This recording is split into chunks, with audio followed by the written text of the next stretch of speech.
So the University of Chicago conducted a study that looked at how to improve the free throw performance of basketball players.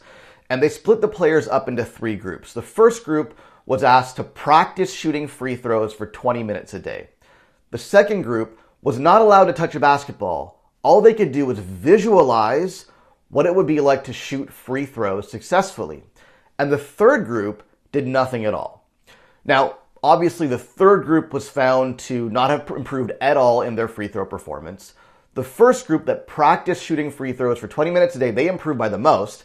And the second group that only visualized shooting free throws and was not allowed to touch a basketball, they improved by almost as much as the first group that actually practiced shooting free throws for 20 minutes a day.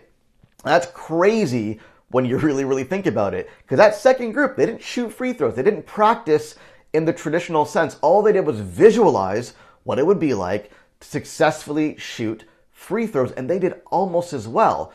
So what can we learn from this? Well, first of all, when it comes to our goals, we tend to really focus on the action or the tactics or the techniques required to achieve our goals. And that's really important, but it's also important to visualize what it will be like to achieve our goals. We need to couple the visualization with the action. So let's say you want to write a book this year.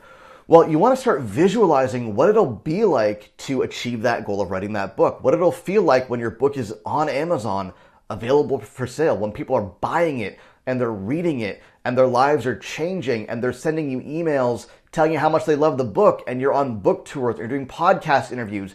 You want to visualize what success looks like with regards to that goal, but then you want to couple that with action.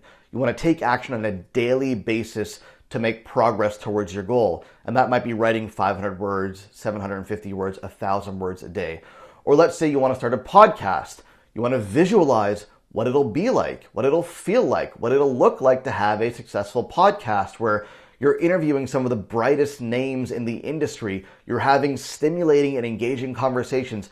People are listening to your podcast on their commutes, while they're at the gym, while they're doing their laundry or washing their dishes, and they're sending you comments on social media telling you how much they love your podcast. You want to visualize what that'll look and feel like, but then you want to couple that with action. You want to start doing interviews. You want to start reaching out to people. You want to start asking them to come onto your show. You want to couple the visualization with the action required to achieve the goal. So that's what I want you to do. Think about a goal that you have this year and have a daily visualization exercise that where you sit down and you think about, well, what's it going to look like? What's it going to feel like? What's it going to be like when I achieve that goal? And then I want you to couple that every single day with action. What can you do on a daily basis to make progress towards that goal? That's all for today. Thanks for watching.